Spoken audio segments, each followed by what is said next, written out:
گرانو مینوالو زمدہ دکان پتہ یاد لرئی سرائدین اسلامی کیسر اینڈ سٹڈی سنٹر حنیف اللہ اینڈ قدرت اللہ دکان نشترآباد براستہ مدینہ مسجد نس سکندرپورہ چوک پشاور موبائل نمبر دے 0301 88 91 321 موبائل دین نمبر 0345 91 47 115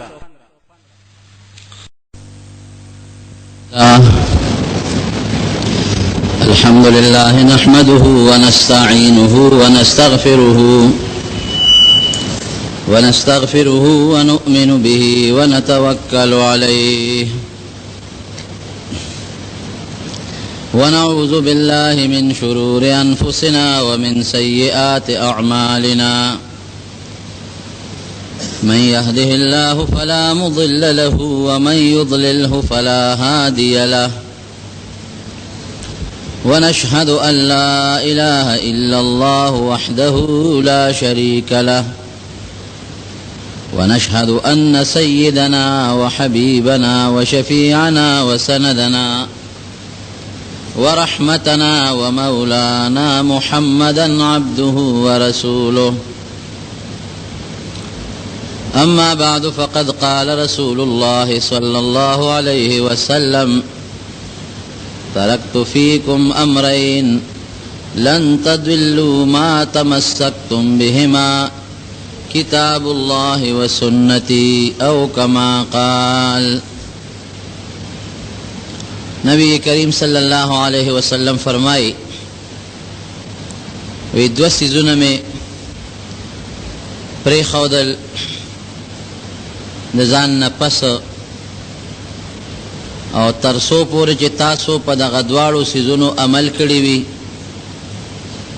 نو گمراہان بنشے پا دا غدوارو سیزونو چی منگولی لگولی عملم پی کری وی نو تاسو با پا نیغ لاری پا صراط مستقیم بے چرے بم دا نیغ لاری نخطا نشے و گمراہان بنشے ادو سیزون سشے دے یو دا اللہ کتاب قرآن حکیم او بل دا نبی کریم صلی اللہ علیہ وسلم روڑ شو سنت او دا غخکل طریقے قرآن حکیم تا زمونگ دا طالبان وحی جلی وی دا اغخ کارا وحی دا چی دا جبریل علیہ السلام پا ذریعو پا واسطہ پیغمبر علیہ السلام تراغلی دا او سنت دا نبی علیہ السلام چی پا کمسی ثابت تے اغیتا وحی خفی وی دا اغا وحی دا چی رب العالمین پیغمبر علیہ السلام تا زلطا چول دا و نبی علیہ السلام بیا دا غی بیان خپل امت تا خپل صحابہ تا کردی دا نو قرآن شو سنت دوارا واحدا دوارا دا رب العالمین دا طرف ندی نو خکارا خبر دا چه کم سیز دا اللہ دا طرف نی پاغی دا مسلمان عملی دین بل شی صراط مستقیم نشکی دے دا نیغ لار دا اللہ ترسیدل لار دا اسرونو قرآن باندے عمل او پا قرآن پویدل او دا قرآن پا مفہوم او دا غی پا معنی پویدل دا ہر انسان کار ندے دارنگی پا حدیث باندے پویدل او دا حدیث پا معنی زان پویول او دا اغینا مسئلہ اخکل دا ہر چاکار ندے رب العالمین پا دے امت تا نبی علیہ السلام کے صحابوں کے تابعینوں کے داغین پس چکم خلق دی دا سے پاک و پوئے انسانان پیدا کری دی چیغی دا قرآن نا و دا سنت نا دا امت تا پارا مسائل لو باسی قرآن حکیم کے دا آیات تے دینا دا مسئلہ روزی دینا دا معلومی گی دینا دا معلومی گی دینا دا معلومی گی دا پیغمبر علیہ السلام دا حدیث تے دینا دا مسئلہ معلومی گی دینا دا مسئلہ معلومی گی نو دا سے خلق چاگی دا قرآن نا و دا پیغمبر علیہ السلام دا حدیث نا مسائل رو باسی او عوام ور باندې پویوي هغه تبع ائمه مجتهدین وای امامان چې تاسو وایې هلکه وایي د تره چا په مذهب وي د امام ابو حنیفه رحمت الله علیه، تره چا په مسله کې د امام شافعي رحمت الله علیه. پخوا به د ماشومانو ته د خپلو استادانو دا خول کنه امامان څو دي؟ په څلور دي. دا ډېر دي، څلور هم نه دي، خو د دې څلورو امامانو فقه او د دې مذهب مشهور دی. د دې په مذهب باندې چې کم خلق دی هغې ته مقلدین وایي، هغه خلق زیات تر د دوی د مذهبونو تشهیر شوی دی، هغه مشهور دی، ځکه دا څلور خلکو ته ښکاره دي. نور په تېره شوو زمانو کې د دې نه علاوه نور مجتهدین او امامان تېر شوي دي. د دې امامانو کار څه دی؟ د دې کار دا دی چې د قرآن او د سنت نه مسایل به راوباسي او به امت ته رسوي. ځکه ما درته وویل چې د قرآن په مفهوم پوهېدل، د هغې په معنا پوهېدل، د هغې نه مسله وښکل، دا هر چا کار نه دی. دارنګې د احادیثو په مقصد پوهېدل، د هغې نه مسله وښکل، دا د هر چا کار نه دی. او نه هر سړی دا کولی چې ډېر لوی علم غواړي، ډېره لویه پوهه غواړي، هغې باندې طالبان پوهېږي. دغه خبرې نه کوم، ستاسو د عوامو د پوهې دپاره زه یو دوه خبرې درته کوم. نو دغه ائمه حضرات امامان د هغې مقصد او د هغې کار څه دی؟ د قرآن او د سنت نه مسایل راوښکل. مشر امام په دې کې امام ابو حنیفه رحمت الله علیه دی. په خپل وخت کې ده او د شاګردانو ډېر لوی شاګردان یې تېر شوي دي. امام ابو یوسف رحمت الله علیه، امام محمد رحمت الله علیه، امام ظفر رحمت الله علیه، بیا د هغې شاګرد امام محمد صاحب شاګرد امام شافعي رحمت الله علیه دی، د هغه شاګرد امام احمد ابن حنبل رحمت الله علیه دی. دا ټول امامان د امام صاحب شاګردان دي. او بیا دا وروسته چې کوم محدثین تېر شوي دي، امام بخاري، امام ترمذي، امام ابو داود، دا ټول د دوی شاګردان دي. گویا لوی محدثین،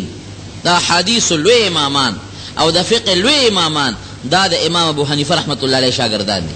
او رب العالمین چې هغه له کومه پوهه ورکړې ده د خپلو شاګردانو او د په شریکه د قرآن حکیم او د احادیثو نه 12.5 لکه مسلې راوښکې دي په خپله زندګۍ کې. 12.5 لکه مسایل. او دا داسې نه وه، هغه عالمو مجتهدو امامو، خو داسې نه وه. امام ابو حنیفه رحمت الله علیه په خپله زمانه کې دینی مدرسې جوړې کړې وې. لکه نن سبا چې ته مدرسه جوړه کړې، زه جوړه کړم، بل څوک جوړه کړي. خو مونږ چې مدرسې جوړو نو چندې وله غواړو، بې د چندې نه خو مسله چلېږي نه.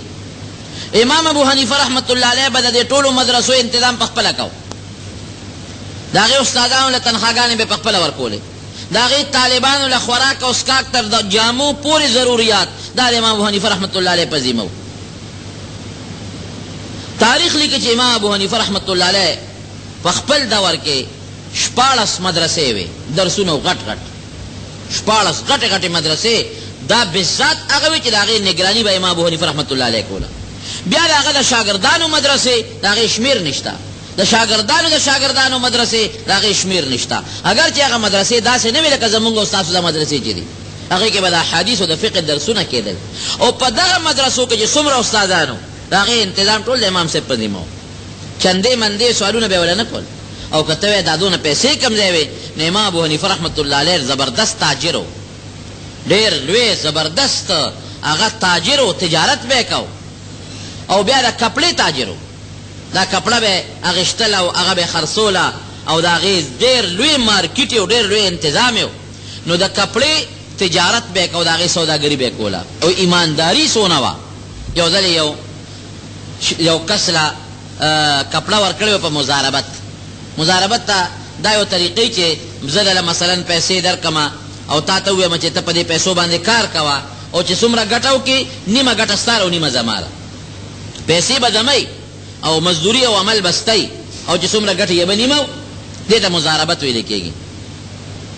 نو امام ابو حنیفه رحمت الله علیه چاله کپړه ورکړې وه یو سړي له، زه دا کپړه یوسه او دا خرڅه که، تجارت پکې کوه، او چې څومره ګټه وشوه نیمه سته او نیمه زما. سړی لاړ هغه کپړه یو ښار ته یوړه. ډېره موده پس دا سړی واپس راغی. امام صاحب ورته وایي هلکه ته خو به نور کله زر راتلې، تا خو ډېر لوی ټایم تېر که، ولې کپړه نه خرڅېدله که څه چلو؟ وی نه صاحب، زه چې کومې علاقې ته تللی وم او کپړه مې وړې وه، نو هلته د کپړې قات و. بعضې وخت کې د غنمو قات شروع شي نو خلک دا غنم خوندي کېږي دي، ودرېږه چې ګران شي بیا به خرڅوم. دا ښه خبره نه ده، دا ناجایز دی. نو دوی چې ما کپړه یوړه نو هلته کې د کپړې قحط نه پیدا کېده. نو ما هغه کپړه خوندي کړه ما وی ودرېږه چې دا کپړه سنبال کم نو چې کله دا کپړه ښه ګرانه شي نو بیا به خرڅه کم نو صاحب کې مې ښوده نو چې ورو ګرانېده ما نه خرڅوله نو چې هر کله هغه کپړه ګرانه شوه ښه خلکو ته ضرورت شو نو بیا مې خرڅه کړه نو چې ډېره لویه ګټه مې پکې وکړه زرګونه درهم په زرګونو درهمو ګټه مې وکړه او صاحب نیمه سته او نیمه زما سړی خوشحاله امام ابو حنیفه رحمت الله علیه ورته فرمایي انا لله و انا الیه راجعون ته پې خوشحاله ها د مسلمان د مجبورۍ نه تا دومره ناجایزه فایده اخیستې ده مسلمان ته کپړه ګرانېدل او تا ګرانۍ ته یې ښودې وه الله نه نه یېرېږي الله له به څه جواب ورکړې اوس هم بعضې خلک یې غنم به راوړي بازار کې دکاندار به وړه راوړي غنم به راوړي ابد خوندي کې چا باندې به نه خرڅوي ولې ورېږه شی ګرانېږي دا ډېره لویه ګناه ده ډېره خطرناکه ګناه ده کم انسان چې دا چل کوي چې شی اخلي په بازار کې خوندي کوي چینی دي غوړي دي اوړه دي غنم دي دې لپاره خوندي کوي چې دا ګران شي نو بیا به یې خرڅوم د الله قهر او غضب له ډغره ورکول دي دا سړی د رزق بړواندې کېږي او ورپسې کېږي به الله به رده په دې رزق کې او رده په تجارت او کاروبار او ګټه کې هېڅ قسم برکت نه اچوي دا یاد وساتئ او مسلمان ته ضرر دی تکلیف دی رزق الله ورکوي تاله هم درکوي دی بل هم ورکوي قطعا ذخیره اندوزي به نه کوئ دا ډېره لویه ګناه ده خطرناکه ګناه ده ګورئ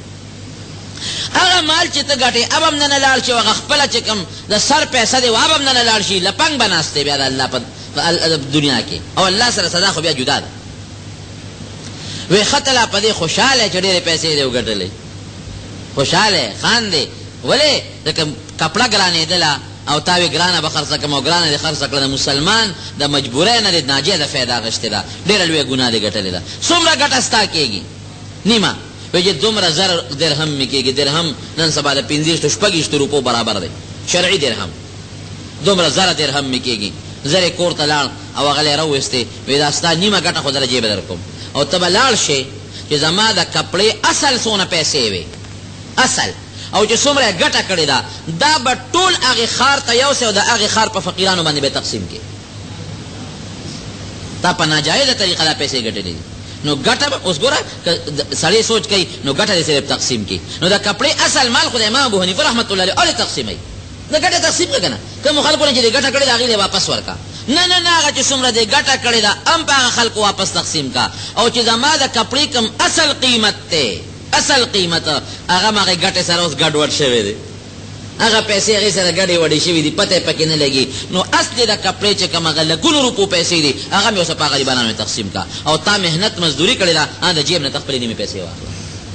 دې ته ایمانداري وایي غټ تاجر او سوداګرو ایمانداري پکې دې ته وایي بعضې خلک اوس هم امام ابو حنیفه رحمه خبرې کوي امام صاحب داسې دی امام صاحب داسې دی امام صاحب نقطه به هم څوک ونه رسېږي نه په علم کې او نه په تقوا او پرهېزګارۍ کې یو سړي دې پیسې قرض کړې وې 10,000 درهم دا دې یو سړي قرض کړې دې زمانه کې تقریبا 15-16 لک روپۍ دې جوړېږي دې ته قرض کړې یو ځل په لاره امام صاحب روان دی سړی هم روان دی چې روان دی نو دې سړي چې دا امام صاحب ولیده نه په یو کوڅه کې روان شو امام صاحب ورمنډه کړې ده مټې ونیوه هلکه چېرته تښتې مونږ نه پټېږي لار بدلی هغې سړي دا ګمان راغی چې په ما خو یې قرضه ده ما نه خپلې پیسې غواړي وروره مونږ ولې پټېږي لار دې بدله کړه چې دې ولیدم بعضې سړی چې قرضدار سړی وویني نو پټېږي ته ولې پټېږي وایي صاحب ستا په ما پیسې دي قرض دې را پورې دی ما سره شته دی نه او نیټه دې تېره ده نو بس ما له حیا راځي در مخامخ کېدی نه شم او چې کله پیسې برابر کم راځم به وی ښه ته زما مسلمان رورې نو تا زمونږ مجلس په دې وجه پرېښود چې په تا زما پیسې پورې دي او هغه در سره شته دی نه نو ته حیا کې نه راځې ته خو زما مسلمان رورې راځه زما مجلس له پام کوه چې زما نه ځان پټ نه کې او تا باندې چې زما کوم 10,000 درهم پورې دي دا مې د الله په نظر ته وبخلې ځه خپل کار کوه وبخې څوک یو 2 روپۍ یو 3 روپۍ وبخې دې زمانه کې استاذ چې ما جومات له هغه 10 روپۍ درکړې یاد دي استاذ هغه چې درې مې جومات لا غشته و پکې چې مې غشته و پلان کې چې مې 2 روپۍ ورکړې 15 روپۍ خیرات باو کې یو کال به یادې ازمون بس خیراتی رښتیا وایه نیکان خلک هم پکې شته پاکان هم پکې شته خو اکثر خلک چې طالب له ډوډۍ ورکوي نو هغه ورکوي چې په خپل نه خوري سوځېدلي او خیراتی چې ملنګ لکم او د فقیرانو لکم غنم ورکوي نو اب هغې چې د ګونډي نه به ډکي دا زمونږ خیرات دی او مقبره کې چې کوم پیټی اخواس هم نه قبلیږي اخو د ریاکاری شی دی خو اوړی هم کم اوړی هغه صابون به اوړی چې جامې بشلی ځان له کم راوړی خیرات کم کې ځان له کم صابون اخلی کور له حاجي صاحب داسې ده که او خیرات مو هم کم کو دا زمونږ سوچ دی حالانکه خیرات کول صدقه کول الله سره سودا ده پکار دا ده چې ته خپل الله سره سودا کې چې مزیدار او بهترینه سودا وکې او نبی کریم صلی الله علیه وسلم فرمایي وی که ستا په چا قرض پورې دی او دی غریب دی ور وی بخه اکه مالدار دی مهلت ولا ورکه مالدار لم خیر دی مهلت ورکه او که غریب دی ورته وبخه قرضدار ته سوی اغی ته سوی مثل الغنی ظلم گوری کتا مالداری پر دی قرض در پوری دی وی نن در کم سبا در کم دا تم ظلم کے نیٹے پورا دا فوراً خپل قرض و تخلاصا کا دوارو طرفونا ظلم شروع دی کما یو 10 روپے در کړی دور دی مهلت در در کم بیا سود دا نغوارم سود نن سبا پروگرام دا شروع دی دیر خلق سود خواره گرزی پیسے باور کی حالکا دا با میاش پس راکے چه میاش نیٹا پورا شراولا کل نشتا دونا سود براکے نفا وطاو یو سوکتا منافع وی نمونه والا بدلوی اگر تیم راشی بیا نشتا دومره بوسی جاتی براکه دا خو زمانگا استاسو گناه شوا چه کم قرضداری دی خو چه پچا دی پوری شوی با توبه و باسا نمور پیدی بیا ای دکانداران نه تپوسو که گن دا تپوس ہو کہتے دکاندار غیب سے سرمایه بی یو 50 زرا 60 زرا 10 زرا او یا زرا یو لک روپے دو دکان کے چوری دی دا هغه غریب اړی موړی دا دې ساتل اته ټول قرضداري خوري خو چې چاچا یوړل چینی یوړل پې یوړل بس د مور پې دا سوچ لکه چې مړ بشم نمر پتہ ہونے لگی وارثان 3 نمبر کے ستا بچے بے سور کی تخپل غاړه نخلاص ستا بچے بستا غاړه سخلاص کی دوه طرفونه ظلم شروع دي نه امام ابو حنیفه رحمت الله علیه تقوا تو بزرګی تا ګورا تو خپ دی وجه چې پتا دما پیسې پوری دا دما مجلس پر خره راځه مجلس الله لپاره مې درته وبخل دا تقوا ولا ټول شپه رب العالمین عبادت وکړو د شپې به د قران حکیم ختم کو 2 رکعات نفل یو رکعت کی یو ځل قران حکیم ختموا بل رکعت کې بل ځل قران حکیم ختموا بعض خلک په دې باندې سوال کوي یاره وای دا خو ډېر ګران کار د شپې په 2 رکعاتو کې 2 ځله قران شریف ختمول دا خو د انسان عقل نه لي دا د امام ابو حنیفه رحمت الله علیه کرامت او کرامت دا د عقل نه بار خبرې عقل بالکل ستانه لي شاه اسماعیل شهید رحمت الله علیه مولانا شرف علي تانوی رحمت الله علیه دا واقع لیکلی دا هغه بشپک غنټه کې قران شریف ختمو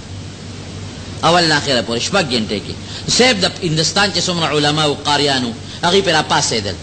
پیدا ته ګناه کې ظلم کې نبی علیہ السلام فرمایي 3 ورځې مخکې به قران نه ختمه 30 بشپږ غنټو کې ختمه دا جاتی دي هغه ودا سیو کې کینه رات کینه زه ته قران شریف شروع کوم کمه ختم کا او ټیک تا او کمه ختم نه کا تاسو خبره به ټیک د دیلی په جامع مسجد کې چې څومره علما او مشهور لوی اراغون شو او دا لوی قاریان راغون شو حافظان چاوته چې قران یاد او هغه ته وکه خود او چې چاته یاد نو قران شریف لاس کې ونیو او د مازیګر منز او شو او شاه اسماعیل شهید رحمت الله علیه هغه ته قران شریف تلاوت شروع الحمدلله نه وته شروع کو د ماخام بانګ نو ویل چې وناس تو رسید ماخام بانګ نو ویل چې وناس تو رسید توي الزمان او توي المكان دا زموږ تصوف یو باب دی مستقل رب العالمین بعض وخت یو انسان ته زمانه را نږدې کی په لږ وخت کې ډېر کار والی دا کرامتي کرامت هغه کار دی چې الله تعالی د یو مسلمان بندنا چې پیغمبر نه یو مسلمان بندي دا هغه نه داسې یو کار والی چې هغه د عقل نه خلافي دا کرامت وي او توي المکان بعض وخت په لږ وخت کې ډېر مزلو کی په لار رواني الله تعالی او ترازم کرا غونډه کی دا هغه د خیالي یو غنټه کې سونه مزل کېږي د الله تعالی داسې یو طاقت ورکړي چې هغه په 2 منټو په 3 منټه کې هغه مزل وکړي پنځه شوارو د کې کم کار کېږي هغه الله تعالی په غنټه کې لدنه وایي نه نیکانو بندګانو رب العالمین د طاقت ورکړي نو امام ابو حنیفه رحمت الله علیه خدای کرامت خاوند نو کاغه پشپه کې 2 ځله په یو رکعت کې یو ځل په بل رکعت کې بل د قران حکیم ختمو بشک بالکل د عقل نه خلاف او بار خبره ده خو د کرامت نه بار خبره نه ده دا هغه کرامت او داغه بزرګي و داغه نیکی و نو شپې به قران حکیم ختمو دروازه بلګیو طالبانو ته درسونه به ورکول او د قران او د سنت مسائل به خپل دا داغه مشن او داغه پروګرام او مجاهد سمرو استاد د حماد دی یو ځل خپل استاد لورغي حماد لا هغه خپناستو امام سے رحمت الله علیه ورته وی چې استاد جی ولې پریشانه ناست دی؟ وی په دوه وجو پریشانه یم. یو خدا دی چې زمونږ د علاقې ته یو سړی راغلی دهري. دا دهري هغه خلک دي چې الله نه مني، نو هغه د خلکو عقیدې برباد کړي، ډېر خلک یې ګمراهان کړل، د خلکو په ذهن کې خرابې خبرې اچوه چې الله نشته، خدای نشته، الله نشته، نو ډېر خلک یې ګمراهان کړل. یو خو په دې ډېر پریشان یم. دویم مې بېګا یو خوب لیدلی دی، د هغه خوب د وجې نه پریشان یم. دا خوب دا دی چې بېګا زه خوب اینم چې یو اونه ده، اونه شنه، او په هغه اونه کې شنې پاڼې دي، وړې کچه پاڼې دي. یو خنزیر راغی او د هغه اونې نه هغه ټولې شنې پاڼې وخوړې، بلکل یې اونه د پاڼو نه تشه کړه، او بیا هغه اونه په منځ اوشلېده. چې اوشلېده د هغې نه یو زمری راووت. زمری چې راووت په هغه خنزیر باندې حمله وکړه، او هغه خنزیر یې داسې بلکل خنې ونې کو، دا اندامونه یې وله پرې کړل، او خنزیر یې په هغه سات باندې ټوټې کو مړ شو. دا خوب مې لیدی دی او ډېر زیات پریشان یم. امام ابو حنیفه رحمت الله علیه ورته وایي چې استاد جي مه خفه کېږه، دا خو د خوشحالۍ خبره، دا ډېره زیاته د خوشحالۍ خبره. خوب خو ډېر مزېدار دی. څنګه؟ وی دا اونه چې ده نو دا ته زما استاد یې ته دا اونه، او دا څومره شنې پاڼې چې تا ولیدې په دې اونه کې، دا کچه مسلمانان دي، دا واړه، دا کمزوري مسلمانان دي، وړې پاڼې دي، دا واړه مسلمانان دي. او دا خنزیر چې تا ولید چې دا پاڼې خوري، دا دهري دی، دا دهري د خنزیر په شکل تا الله وخو دی راغی. او دا کچه مسلمانان چې دا کمزوري مسلمانان دي، د شنو پاڼو په مثال دي، دا ټولو خوړل، د خنزیر خوړل، د دهري خوړل، ګمراهان یې کړل، عقیدې والا برباد کړل.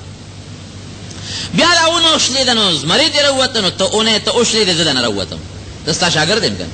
زه هغه زمری یم. او د زمری دهري مړ کړ، دا دهري بدله زه برابر و. استاد خوشحاله شو. دا خو واقعي ډېر مزېدار خوب دی. او امام صاحب رحمت الله علیه رب العالمین ډېره لویه پوهه ورکړې، ډېر زیات هوښیار و، ډېر عقلمند. دا علم سره عقل ډېر ښه شی دی. کم علم سره چې عقل نه، هغه هم د تبې ذریعه. علم سره پوهه، هغه پارسیبان وایي یک من علم را 10 من عقل باید، یو من علم للس من عقل پکار دی.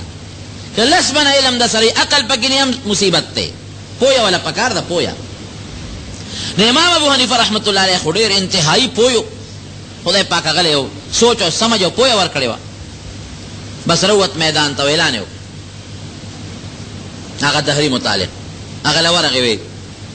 ته خلکو عقیدې بربادې، مقابله کوو. بادشاه لاړ، بادشاه سلامت، دلته یو سړی راغلی دی دهري دی، او د خلکو عقیدې بربادوي.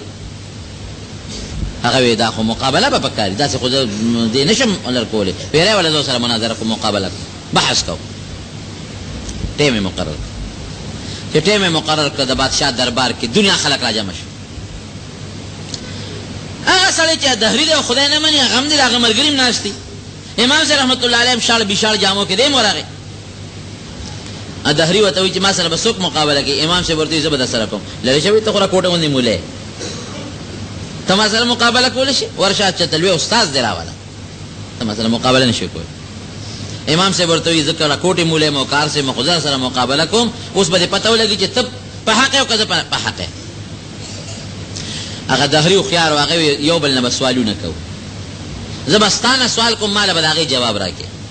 بیا ته ما نه سوال کوه، زه به ستا سوال جواب در کوم. ډېره ښه. بادشاه ناست دربار کې، خلک هم ناست دي. دهري ورته وایي عجیبه سوالونه پې کوي.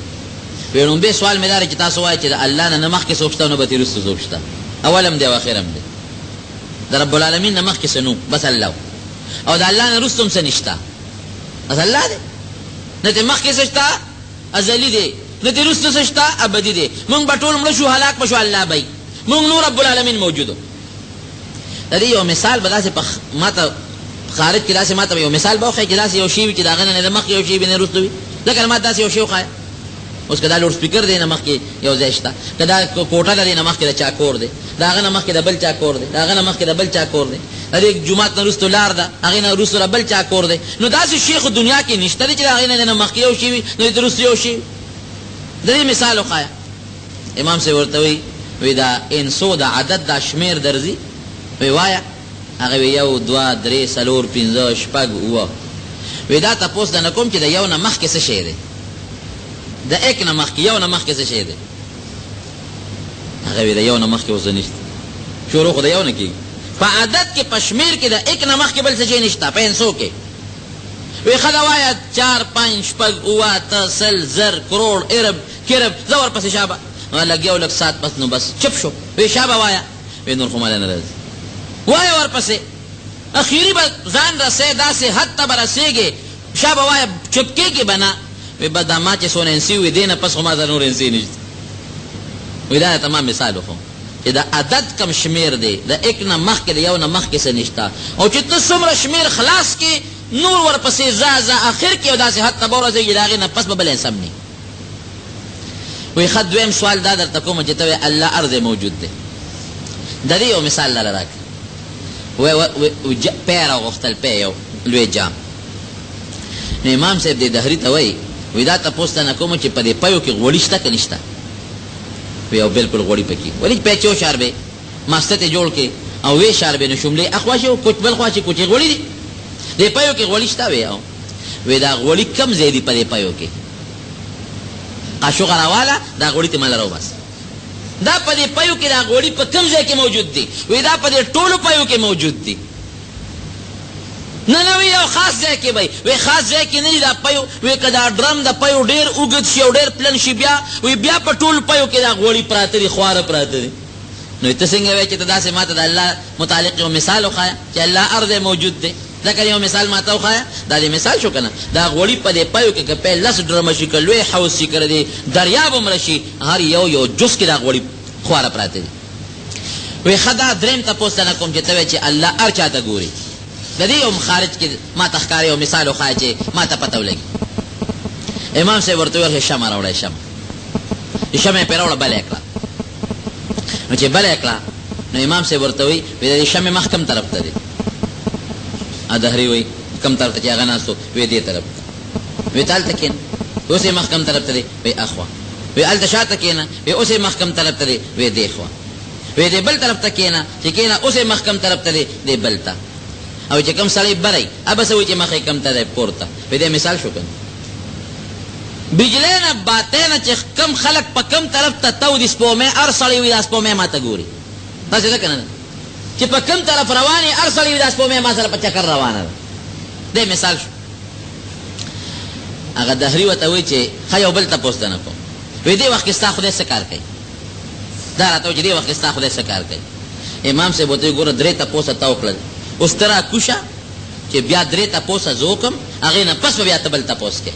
یاره وایي دا خو ټیک ده نو هغه دهري راکوز شو او امام صاحب په کرسی کېناست وایي وایه که نه تا څه سوال وه څلورمه وی څلورم سوال مې دا و چې ستا خدای اوس دې وخت کې څه کوي وی زما خدای دې وخت کې دا کوي چې ستا غوندې بېوقوف او قمقل سړی د دې کرسی نه راښکته کوي او ما پکې نه دا زما د الله کار دی هغه دهري رب العالمین مسلمان هغه الله مسلمان عجیبه پوهه الله ورکړی یو سړی یو عالم و د امام صاحب سره روانه و د مولیانو سره د خلکو بعضې وخت روانې خو چې خر یې خټه کې ونخلي نو بیا را منډې وایي نو هغه ملا صاحب چې امام صاحب سره روان و هره زمانه کې بدقسمتۍ نه زموږ د مولیانو کې دا مصیبت شته دی هر قوم کې یاره یوازې مولام نه هر چا خپل دغه کې یو بل سره نه لګي زما خو الحمدلله ټولو سره علما مې ټول خوښ دي طالبان او مولیان او نیکان مې د سیل مې خوښ حسد بغض دی که نه کوم چا سره نو یو عالم و د امام صاحب سره روانه وه ډېرې بدې ردې به ورپسې وي یو ځل د عالم چې دی نو هغه کور کې ناست و د ښځې سره او ښځې سره څه مسله باندې چیړ چال راغی نو چې چیړ چال یې راغی نو دا ښځې ورسره خبرې نه کولې شپه ده دې ورته وایي ښځې خبرې کوه او ورسره خبرې نه کوي نو دا ملا صاحب ورته غوسه شو وایي که تر سبا خطو پورې تا ما سره خبرې ونه کړې داسې ورته ووایي که سبا خطو پورې دی وایي ما سره خبرې ونه کړې نو ته به ما په 3 طلاقو طلاقې اوس دا دې طلاقونه به ګورې ځان ساتئ طلاق لفظ الله یې ته مسلمان وساتي ښځې سره هسې روانه که روانه نی نو یو ډب دوه وله ورکه خیر دی د کوټې روانه ورسره جوړه که خو داسې مستقل طلاق لفظ استعمالول دا ډېره ابغض المباحات مباح دي په بعضې حالاتو کې خو د الله نه دي خوښ ځان به دې ساتئ سړي خولې نه خو الفاظ وختل که سبا خطو پورې د ما سره خبرې ونه کړې نو به ما په 3 طلاق او 3 طلاق لفظ یې ووې ظالم لکه یو طلاق چې سړی وکړي نو دا گنجایش کېدی شي چې یا ښځې دا خو سبا خطو والا د خدای ظالمې او که سبا راوخته نو ته به طلاقه شي او داسې طلاق چې 3 مې ویلي دي ګورئ نو بیا به څه کوې ماشومان به چیرې دي دې ځره به څه کوې ښه به خبرې شروع کړه خو ښځه ورته په لاسونو اشارې کوي ښځې له یې خړه پوخ کړی دی خړه یې والا پوخ کړی دی خړه یې نه وي پوخ خبرې به یې کړې وي که نه بس هغې هم په اړه کې سوچ کړی چې خدای دې ستا بیخ او بنیاد وباسي خو چې سبا راوخي چې دنه خو خلاصه شم که نه اشارې ورته کوي دې ورته اخر منتونه م کوه پخپو م ورته پرېوځه او صاحبه د هر قسمه خواري زاري م کوه چې سړی ګیر شي بیا څه کوي ګیر دی غریب اوس منتونه م کوه زاري م کوه چې د خدای خاطر وکړه اوس دا سبا که راوخي چې دا ماشومان به دې څه کوي ته به څه کوې او ته په لاسو اشارې کوي چې زما خدای مل دی او تا دې خدای تباه و برباد کړي چې تا نه خلاصه شم دې نه غټ جنت بل نشته واقعي بعضې خاوند ګوره جهنم یې جهنم بعضې ښځه دوزخي او بعضې خاوند دوزخي ښه اخلاق ښه شی بیا ورته مینت زاري کوه ښځې خولې ته ښه مضبوطه جننده والی چې خبرې بس سبا به خدای راوخي دله به خلاصه شم ده چې لکه سوچ کړی چې دا مسله خو بغیر امام صاحب نه نال کېږي اوس نیمه شپه را په منډه شوې ده چې راغی د امام ابو حنیفه رحمت الله ته دروازه ډبوله ده هغه ورته څوک یې پلان کې یم جي پلان کې یم خو صاحب یو مسله راته پېښه ده دروازه کولو امام صاحب وکړه ښه تا خو ما بس ډېرې خبرې کولې ته چل شوې یاره سی بس معافي غواړم هر څه چې مې ویلي دي ما ته یو مسله پېښه ده ښځې ته مې خبرې نه کولې او ما ورته ویلي دي که سبا خطو پورې در سره خبرې ونه کړې نو په 3 طلاق طلاق اوس هغه د کافر لور خبرې نه کوي غم شو بشیر دې خدای په داسې ښځه ور واړه اوس که سبا راوخته بیا به څه کېږي نو هغه امام صاحب ورته زموږ دا خو اسانه خبره ده ځه کور کښېنه خبرې ورسره کوه زه درځم الله به خیر کړي چې دې تللی کور ته ښځې سره بیا ناستې ښځو سره بیا خبرې نه کوي او دې سبا ته ګوري چې خدای سبا خو دغه دې رانږدې شو بیا راغله وایي د امام صاحب پسې خدای دپاره امام صاحب څه چل وکړه وایي زه مړه درځم که نه دا خو لا سبا ته وخت شته دی بیا ته د ښځې سره کښېنه خبرې کوه درله بیا دې تللی د ښځې له بیا ورته ناستې مینت زاري ورته کوي او سره خبرې نه کوي چې خبرې نه کوي دې بیا را په منډه یا امام صاحب داسې معلومیږي لکه چې ته زما دا مسله نه جوړه او که دا سبا راوخت ماشومان بچي مې دي ښځه مې ده دا څه په لانجه واوړېدم د خدای خاطر وکړه د مسلې که څه حل د سړي دا راله راوباسه یاره وي د سبا دغه نه خو دې وویستمه مانځه نه زه د سره ځم امام صاحب ورسره لاړ سبا خطو ته خو لا ټایم شته دی لا نه دی ختلی ده ته وایي ځه کور کښېنه ښځې سره خبرې کوه او امام صاحب راغی د سبا د خطو نه مخکې لا سبا نه دی ختلی په جومات کې بانګ ووی الله اکبر الله اکبر ښځې دا ګمان وکړي چې سبا خو راوخته ځکه ملا خو هله بانګ وایي چې سبا راوخېږي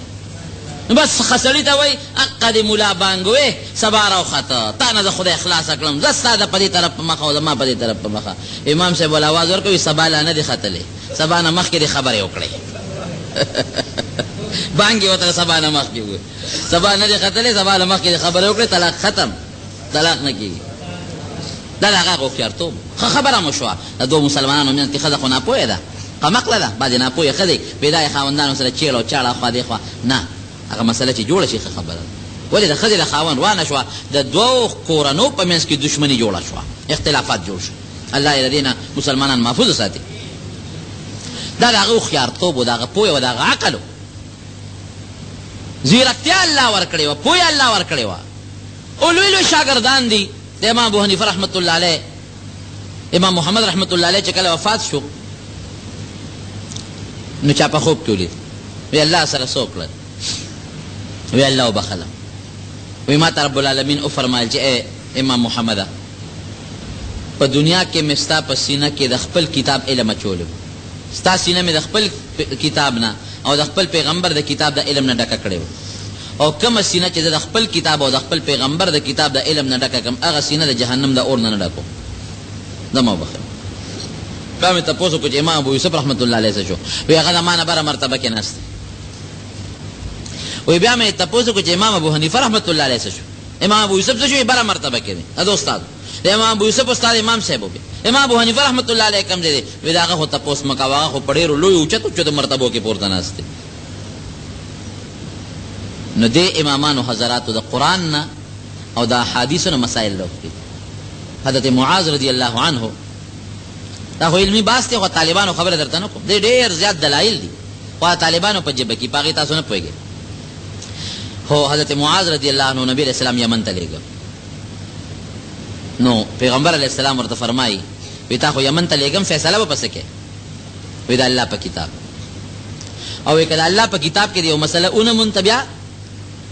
وی ستا په سنت د خپل پیغمبر په احادیثو په سنت به عمل کو،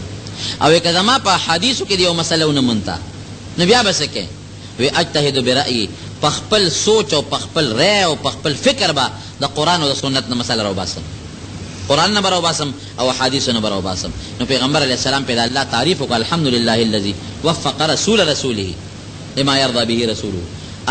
الله له ثنا ده او صفت ته چې زما زه د الله رسول یم، الله استاذ یم، او دا معاذ زما استاذ دی.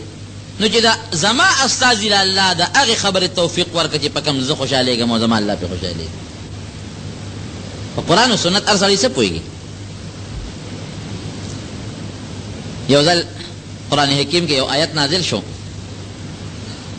د روژې متعلق، فکلوا واشربوا حتی یتبین لکم الخیط الابیض من الخیط الاسود من الفجر. تاسو خوراک او څښاک کوئ د شپې په روژه کې تر هغې پورې چې سپین مزې د تور مزې نه جدا شي. د سبا دا سپین مزې د تور مزې نه جدا شي. سپین مزې لفظ د مزې راغلی، تار، سپین تار او تور تار د یو بل نه جدا شي. نو یو صحابي دی عدی ابن حاتم د حاتم طایی زوی دی، عدی رضی الله عنه، هغه دا سوچو که هغه ته دا نور مزي واغېستل، دا چې کوم د ګنډلو دا تارونه دا رسۍ دی ته واغېستې مراد، یو سپینه رسۍ را واغېسته او یو یې توره را واغېسته او د بالښت لاندې یې کېښودې. نو چې کله به سبا رڼا شو نو هغه مزي به یې را واغېستل او داسې به یې ورته کتل. نو چې تر څو به هغه یو بل نه هغه رڼا نه ولګېدلې، نو سپین او تور خو چې رڼا ولګي نو پته لګي، پته به نه ولګېدل نو لږ خوراک به یې کو. نو بیا به یې هغه رسۍ راوچته کړې، هغې ته به یې کتل. نبي علیه السلام د چا الوین راویغت وی عدي ته څه کې؟ وی صاحب د بالښت لاندې مې دوه مزي ایښودي دي، یو تور دی یو سپین دی. هغې ته ګورم چې کله پکې هغه توروالی او سپینوالی راته معلوم شي نو رڼا راښکاره شي، نو بس بیا خپل خوراک بند کړم. د خدای بنده، یا د خدای بنده، دا مقصد نه دی د الله د آیات، د هغې نه هغه تور او سپین مزي د دې اسمان د غاړې مراد دی. دا ستا د ګنډلو تار ته نه دی مراد، د اسمان په دې کناره کې دا سپین غوندې کرښه پیدا شي او د هغې نه مخکې توره کرښه، نو چې دا توره کرښه لرې شي او د هغې نه پس دا سپینه کرښه د اسمان په دې غاړه کې راشي، هغې پورې خوراک او څښاک کوئ، چې دا راشي نو بیا به نه کوئ. ګوره صحابه کرام د پیغمبر علیه السلام نږدې ملګري دي، لیکن د قرآن په مفهوم او په مقصد په بعضې آیاتونه هغوی په خپله نه رسي. دا یې د نبي علیه السلام نه تپوس کوي، او پیغمبر علیه السلام رب العالمین را لېږلی دی لري وانزلنا الیک الذکر لتبین للناس ما نزل الیهم. قرآن درته موږ نازل کړ، صحابه به په دې قرآن ته پوهې. دا د نبی علیه السلام په خپله صحابه کرامو له تعلیم ورکوي، نو چې صحابه کرام په خپله هم دې ته محتاج دي چې موږ پیغمبر علیه السلام په قرآن پوهې کړي، په خپله پرې نه پوهېږو. او بیا احادیث داسې دي، نو دې دپاره رب العالمین داسې نیکان او پرهیزګاران خلق پیدا کړی دی، امامان ورته وایي، ائمه ورته وایي، مجتهدین ورته وایي، چې هغې د قرآن نه د سنت نه دا مسلې راوباسي، امت ته رسوي. بعضې خلک یې که نه موږ د امام صاحب اتباع نه کوو. امامان څه ته وایي؟ بس د پیغمبر تابعداري کوو. نو زه یم دا امام چې درته کومه مسله ویلې ده او ته په دې مسله، زه تاسو ته یو مثال درکړم، زه درته یو مسله بیان کړم د دین او ته په هغې عمل وکړې، دا تا زما تابعداري وکړه او که دا د الله او د رسول تابعداري وکړه، د الله او د رسول. دا مسله خو درته بیان ما کړه، خو د قرآن نه مې درته راوویسته که نه، دا مسله خو درته ما بیان کړه، خو د پیغمبر د حدیثو نه مې درته راوویسته. نو که دا مسله زما خپله ګېډې نه جوړئ، ما درته جوړه کړي، د قرآن او سنت نه نه، نو بیا زما تابعداري شوه. او که دا مسله ما د قرآن او د سنت نه درته بیان کړي، نو دا خو د قرآن او د سنت تابعداري شوه. نو امامانو خو کور کې مشین نه لګولې چې مسلې یې پې جوړولې، هغې خو د کپړې مشین نه لګولې، هغې خو بل مشین نه لګولې. دوی که دا مسایل موږ ته را رسولي دي، دا هغه مسایل دي چې کوم مسایل د قرآن او سنت نه دوی رستی دي، نو د امام تابعداري دا د قرآن او د سنت تابعداري شوه. او یو بل مثال به هم درکړم، هغې بازو سره یو لوی نیر تللی دی، لوی نیر، او د هغې غټ نیر نه داسې واړه واړه ده، تاسو څه ورته وایې، دا ناقې روتې دي، شاخونه ناقې روتې دي، دا شاخ نمبر 5 دی، دا شاخ نمبر 6 دی، دا شاخ نمبر 4 دی، دا شاخونه ترې روتې دي، او هغې شاخونو نه بیا واړه واړه لښتي راغلي دي، داسې ده که نه ده؟ اوس که یو سړی تورنځو میره کې د هغې لښتي نه په جام کې اوبه راوالي، دا خو د دې لښتي اوبه شوې، لیکن که تاسو پرې سوچ وکړئ دا اوبه د دې لښتي دي که دا د هغه لوی نیر د تنګي د هغه لوی نیر اوبه دي، دا تاسو وایه دا هغه لوی نیر دی. دا غلوی نیر نه پدې ورکوټي نیر کې رالی، رکوټي نیر نه ناقې ته رالی، د ناقې نه وروسته بیا لښتي ته رالی. نو که یو سړی وایي چې نه اوبو ته حاجت دی او دې تږی دی او دې وایي نه د دې رکوټي لښتي نه خو زه نه رالم، زه د غټ نیر نه الم، نو چې نیر ته رسي د تندې به یې بېخوتې مړ بی. یاره دا پټې خو د په دې رکوټي لښتي نه اوبه کومه، په لوی نیر یې اوبه کوم. نو لوی نیر به د ده پلار هلته وړي که دا لښتې د پټې به والا هلته وړي، څه چل به ورسره کوي؟ دې پټې هلته لوی نیر ته رسولی شي، لوی نیر دلته په سر راوړی شي. دقه مې د مسایلو مثال دی که نه. یو سړی وایي د قرآن نه، قرآن مثال د لوی نیر دی، د حدیث او د سنت مثال د لوی نیر دی. او دا فقه چې دا کوم مسایل په خلاصه وخی نه منیا شوه یا کنز شو یا هدایه شوه، دا د مونږ د فقه کتابونه دي، ادې مثال د ناقو د وړو وړو لښتو دی. نو که یو سړی د فقه د امام صاحب چې کومه مسله تا ته بیان کړې ده، امام شافعي صاحب بیان کړې ده، امام احمد صاحب بیان کړې ده، او په هغې مسایلو باندې ته عمل کوې، دا مسایل د هغه غټ نیر نه راوتي دي، کوم چې هغه غټ نیر دی. نو دا داسې شوله که چې تا په قرآن او په سنت په خپل عمل وکړو، داسې ده او که نه ده؟ دا ځکه چې بعضې خلک دې زمانه کې راوتي دي امامان پکې موږ نه منو، امام څه ته وایي، او لوی امام خو نبي علیه السلام دی، او د هغه په بلکل بېشک د ټولو نه لوی امام زموږ نبي کریم صلی الله علیه وسلم دی. لیکن داغه نه رستو امامانو کې لوی امام هغه په امتیانو کې یادو، هغه په امتیانو کې بیا امام، هغه بیا امام ابو حنیفه رحمت الله علیه، امام شافعي رحمت الله علیه دی. دا خلک بیا ائمه دي او دا ځان مسلې نه جوړوي، دی هغه مسلې چې د قرآن او د سنت نه وباسي او امت ته رسوي. امام شافعي رحمت الله علیه او قربانۍ څونه ورکړي دا بزرګان وګورئ، اخوا دې خوا خلک نو. امام شافعي رحمت الله علیه چې دی نو یو ځل مامون الرشید بادشاه سره یو مسله مقابله راله، چې مقابله راله نو امام شافعي رحمت الله علیه ورته وایي چې په دې باس کوو. وایي کوم ځای باس کوو؟ وایي د دریاب په غاړه به باس کوو. ډېره ښه. مامون الرشید بادشاه هم د دریاب غاړې ته لاړ او نور خلک هم لاړل. نو امام شافعي رحمت الله علیه ته وایي راځه چې اوس باس وکړو. شافعي صاحب ورته وایي نه دلته باس نه کوو. وایي کوم ځای به کوو؟ جانماز یې راواخېسته او د دجلې د دریاب د پاسه یې ورغورځو او پې ورغې او په هغه جانماز د پاسه کېناسته. وی دلته راځي دلته به باس کوو. د دجلې د دریاب د پاسه جانماز ورغورځو، پې ورغې کېناسته، وی دلته به باس کوو. بادشاه باندې هیبت راغی، او دا خو د ډېر لوی هغه ورته خپل کرامت ښکاره کوو چې مال الله دونه مرتبه را کړې ده. دا مرتبه هغه چا خلق خدای ورکوي چې کوم سړی په حق وي، په باطل یې هغه له دونه دا مرتبه الله نه ورکوي. پاک خلک وو، نیکان خلک وو، بزرګان خلک وو. اوس به څوک راپاسي؟ امامان پکې څه ته وایي؟ امام څه ته وایي؟ امام ابو حنیفه څه ته وایي؟ ځانې مسلې جوړې، ځانه یو مسله نه جوړه کړې، دا ټول مسایل د قرآن او د سنت نه راغښتلې شوي. بهر کې دا یو څو خبرې مې عرض کړلې. یو بله خبره کوم، دا ده چې دا ځکه بله خبره هم کوم چې د ما په دې جومات کې دا سی ډي والا هم ناست دي. مګر کې ما ته هغه سی ډي والا ټلیفون وکړ، ما ته وایي چې مولوي صاحب دا خبره کړې. ما ویل مې ته دې څه خبره وي؟ موږ د دوه درې کسه کېنولي، نو دا دوه درې کسه ناقو پرشتې پکې ناست دي، نو چې دا واوري. د بجلی د دې بلونو مسله ده او دونه انتهایی ظلم شروع دی چې زما په خپل زندګۍ کې او په دې خپلو سترګو دا ظلم چېرته مخکې نه ولیدی چې د الله په کور پسې په بل کې د ټي وي فیس راغلی دی. داسې ده که نه ده؟ دا لومبی ظلم په بل کې باقاعده. او ښه نو ما ته یو سړي خبره کوله وی چې نه دا هغه بل کې راغلي چې کوم د چا سړي په نوم دی. نو بل یو کس راله بل راوړی، دا وګوره په دې باندې کې چا نوم نه، صرف د جومات نوم دی، په مسجد لیکلي، په مسجد جومات، او په هغې کې خانه کې لاندې لیکلي 25 روپۍ د ټي وي. اصل دا د الله د قهر او غضب له دعوت ورکول لیکه نه دي. دا ماته چې د جومات کې ټي ویګان غږېږي خبره کوم. ښه بله ما کړه الحمدلله دا شی نشته. ما پسې چې کوم بل راغلی په هغې کې هم د ټي وي. ښه داسې نور خلک دي چې بعضې غریبانان قسمونه خوري چې مونږ کره ټي وي په دغه خبره چې مونږ ټي وي کوم ځای ساتلی شو، هغې پسې هم ټي وي. دا دومره ظلم ولې شروع دی؟ زیاتې ولې شروع دی؟ هغه د بل زیاتې او وربل چې هغه کم زیات یونټې راځي، هغه د معمول مطابق ده، هغه خو ظلم خو هغه شروع دی. یا بعضې خلک دي چې هغوی به میټرو ته تالې لګولي وي او کونډې به لګولي، اب پاتې دي، او چې کوم غریبانان دي په هغې جرمانې د پخوانه شروع دي، چا پسې 8,000 بیل او چا پسې 10,000 بیل او چا پسې 15,000 بیل. خو کم از کم دغه ظلم دی، خو دا غټ ظلم دی چې په جوماتونو پسې د ټي وي. تاسو کاسې په دې سوچو که دا ګوره ډېر عظیمه د ګناه کار دی. لکه مثلا یو سړی دا وایي چې په پلانکي جومات کې ډمې دي، آیا دا ګناه ده که نه ده؟ که یو سړی دا وایي چې پلانکي جومات کې محراب کې شراب پراته دي، دا وړه ګناه ده او که دا لویه ګناه ده؟ نو چې دا وایي چې په دې جومات پسې د ټي وي فیس راغی، دا مطلب چې په دې جومات کې ټلویزیون پروت دی. نو په دې لږ سوچ پکار دی چې دا خو زما په خیال چې د مسلمانۍ خبره خو څه کوي چې دا خو کفر د نږدې خبره ده. دا څومره ظلم دی؟ دا خبره ځکه کوم چې یو دوه کسه پکې ناست دي نو چې دا خبره ورسوي، د دې مونږ کلک مذمت کوو. بل زه په دې هم د تورنګزو د عوامو ډېره غټه شکریا ادا کوم، ځکه نو هم خبر او هغوی جلسه جلوس په دې کې راوستې او بیا زه چې خبر شوم زه مورله ورسره ودرېدم. دا شکر دی، دا تورنګزوالو په دې خبره زه ډېر خوشحاله چې دا جلسه او دا جلوس. خو یو افسوس مې دی، په دې به خفه کېږو نه، د پارټۍ هغه خبرې پکې نه کوو. افسوس دا دی چې د بجلو محکمه، د ګیس محکمه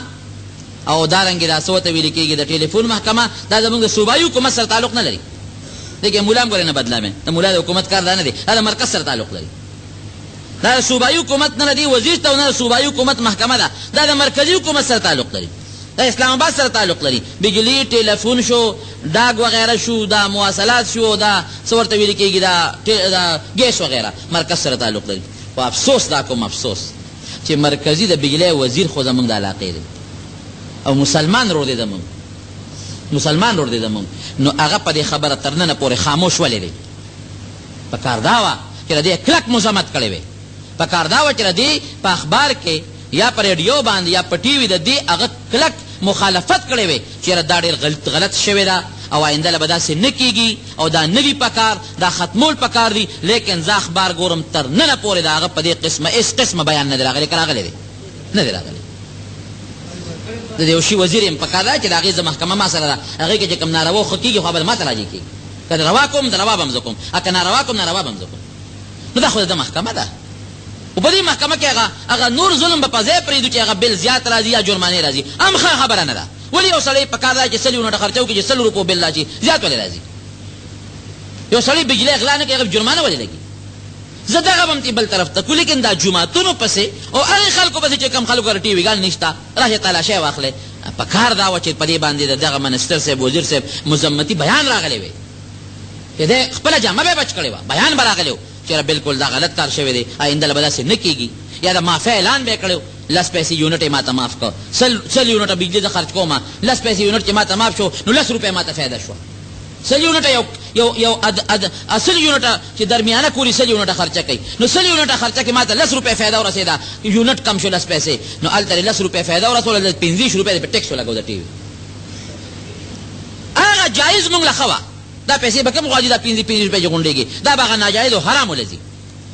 دا خبره مې دې پورې وکړله چې د دې مونږ کلک مذمت کوو، بالکل ناجایز یې کړي دي، ناروا یې کړي دي او په څلور مذهب یې ناروا کړي دي. او که کومو د بجلو اهل کارو دا قصدن کړي وي نو رب العالمین دې په دې ځمکه وردن نه کړي. دی زمونږ د ټولو جوماتونو توهین کړی دی، دی د جوماتونو توهین کړی. دا بې خونده بې غیرته خلک دی. ولې دا دونه بې غیرتي کوي؟ هر چا که دا ظلم کړی دی د جومات او قصدن مدن، یاره که په غلطۍ شوي هغې کې مونږ ته خیرې نه کوو، غلطۍ کې نه کوو خیرې. خو که قصدن مدن یې دا لوبه کړي او د جوماتونو دا حتک او دا بېعزتي کړي او د دې غریبانانو او د دې خلکو، نو رب العالمین د ځمکې تل ته ور رسولی کړي. ظلم نه دی پکار. ولې دا ظلم کېږي؟ او بیا د تورنګزو عوامو یا د نورو علاقو چې عوامو کم غیرتي جذبه کړې ده بالکل ډېر ښې کړي دي او ډېر ښه د ایماندارۍ جذبه کړې ده. ما خو ورته په هغه ساعت باندې بیا د بجلو هغه عملې والا ته دغه ته اطلاع وکړه، رالل او څه بیلونه میلونه ټیک کړل. بیا خو دې زه لاړم د هغې نه پس چې هر څه شوي. او به هر کیف دا زمونږ د پاکستان دی، زمونږ ملک دی، زمونږ د مسلمانانو ملک دی، د مسلمانانو وطن دی، نو کم از کم د غیرت تقاضا او د ایمان او د اسلام تقاضا خو دا ده. د جومات حتک او بېعزتي خو نه ده پکار. پارټي به دې په خپل ځای پرېږدو، که جمعیت دی او که پیپل دی او که نیشنل دی او که بل دی او که بل دی، خبره به اصل او حقیقت به کوو. زما پارټۍ کې چې څه نقصان یې یقین وکړه هغه به هم زه وایم، داسې خبره به نه کوو. دا خو زمونږ مسلماني د پارټي به ته یو خوا کوو، د مسلمانۍ تقاضا ده د هرې پارټۍ والا چې ظلم نه دی پکار. او د بجلو وزیر لا بالکل مرکزی وزیر لا زمونږ د علاقې دی، زمونږ مشر دی، زمونږ رور دی، مسلمان دی، هغه له پکار دی چې فوراً د دې مذمتي بیان شایع کړي، د دې خلاف چې دا غلط کار شوی دی، د دې خلاف وکړي. او د پاکستان به کم جاړي، دغه عراق کې څه شو، د غریبانان دغه مسلمانان چې کم پکې قتل شو، تاسو نن په اخبار کې کتلي څونه ظلم پکې شروع دی. لا دا وایي عراق ته فوج لیږو او صاحبه د پاکستان خوی به کم جمالي ستا وزیر اعظم هم دې صدر صاحب راوستی و، د دوی سړیو چاړو پیژندنه چې دا سړی دې څوک او څوک نه دی په لیډرۍ کې چا نوم هم ناچولو دوی راوسته وزیر اعظم یې هغه صاحب لر که چې لرې که اوس په کرسۍ عارضي وزیر اعظم ناست دی بل به راځي الله اکبر دا کم قانون دی دا کم انصاف دی بل به راځي بله هلکه بل به څنګه راځي نه دا عارضي دی او بل اوس به انتخابات کې تا ته څه پته لګي که دغه سړی په انتخاباتو کې ناکام شو نو بیا به سي تا دا اوس نه وزیر اعظم نامزد که نو که دې الیکشن بیله بیا به سي دې خو دا مطلب دی چې په الیکشن کې پاره طریقه چې پاس کوی به وش انډیا ته وګوره چې د خپل وخت نه مخکې د هغې اسمبلي ختمه شوې ده چې د فوج په تاریخ د انډیا کې راغلی دی چې د هغوی اسمبلي دې ختمه کړي 2 کاله پس یو حکومت ختمه وه بل 2 کاله پس بل حکومت ختمه وه او دا نخرې پیخرې جوړې کړي دي د ملک و قوم پیسه تباه و برباد کړه په دې څیزونو باندې ټول د امریکې پالیسي ستا موږ ته خو مخکې پته نه لګېده راته پوره پته لګي قسم دی چې ټوله د امریکې تیار او جوړه پالیسي در باندې نافظ کوي هم دا به کوي بوش چې هلته د خولې نه کم چوف وباسي بس هغه د پاکستان قانون دی چې هغه کم کف هلته وباسي هغه پالیسي به چلی که هغه پالیسي نه چلی پاکستان کې ژوند به نه تېری الله دې موږ د دغې غلامیان آزاد کړي دوکه چې رب العالمین زموږ په حال رحم وکړي افات و بلیات و مصائب و مشکلاتونه دې الله محفوظ وساتي الله دې زموږ جوماتونه زموږ عزتونه زموږ مسلماني او زموږ حیا محفوظ وساتي او چې څوک د دې حد تک کوي الله دې ورته مخکې هدایت نصیب کړي او که هدایت یې په قسمت کې نه الله دې تباه و برباد کړي رب العالمین زموږ دا وطن دا مسلمانان محفوظ کړي د عراق مسلمانان الله محفوظ کړي د افغانستان مسلمانان الله محفوظ کړي د فلسطین او د نورو مسلمانان الله محفوظ کړي یا الله ټولو مسلمانانو اتفاق او اتحاد نصیب کړي الله صبر کافران دي الله تی مسلمانان کړي او که اسلام په قسمت کې نه رب العالمین په ذلولو تباه و برباد کړي بعضې دوستان دي هغوی دعاګانې غوښتې دي جمعې په حاجتونه دي څوک چې الله تعالی هغه حاجتونه پوره کړي چا چې دعا غوښتله الله دې حاجتونه پوره کړي څوک چې مریضان دي الله دې جوړ کړي د چا دشمنۍ طرفګنۍ دي رب العالمین دې هغه په روغ و بدن کړي